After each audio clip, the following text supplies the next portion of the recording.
नमस्कार सभी श्रोताओं और दर्शकों को। आज हमारे चैनल ऐतिहासिक यात्रा की यात्रा निकल कर पहुंच गई है चिरंजीवी भव। हिंदू मान्यताओं के अनुसार संसार में 8 ऐसे चिरंजीवी हुए जिन्हें अमरता का वरदान प्राप्त है।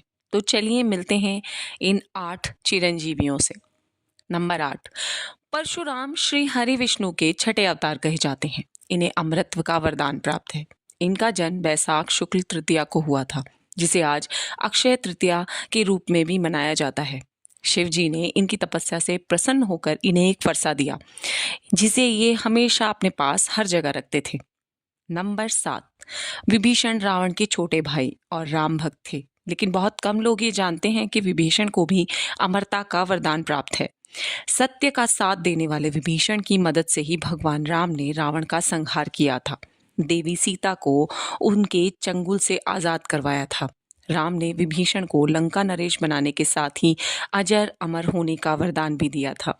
नंबर 6, राजा बलि को अपने बल और पराक्रम से देवताओं को हराने, समस्त लोकों पर कब्जा करने के लिए जाना जाता है। एक बार सभी देवता उससे मुक्ति पाने के लिए भगवान विष्णु के पास पहुंचे।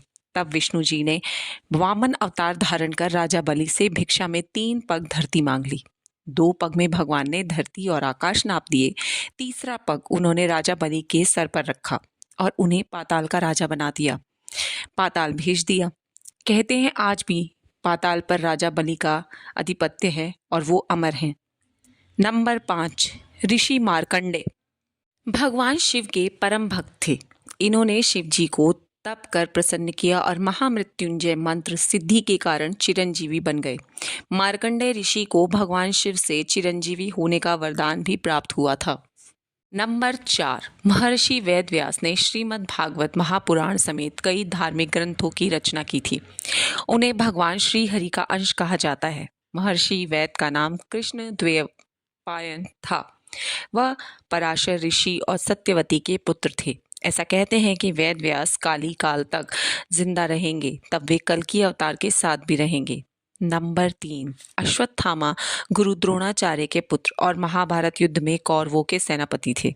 अश्वत्थामा एक श्राप की वजह से अमर हो गए। उनके माथे पर एक अमर मणि शोभायमान थी, जिसे अर्जुन ने दंडवश निकाल लिया था। भगवान श्री कृष्ण ने अनंत काल तक धरती पर भटकने का अश्वत्थामा को श्राप दिया था।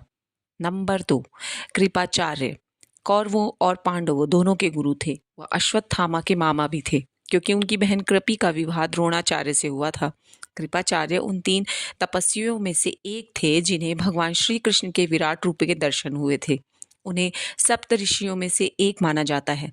कृपाचार्य ने दुर्योधन को पांडवों से संधि करने के लिए बहुत समझाया, लेकिन वो नहीं माने।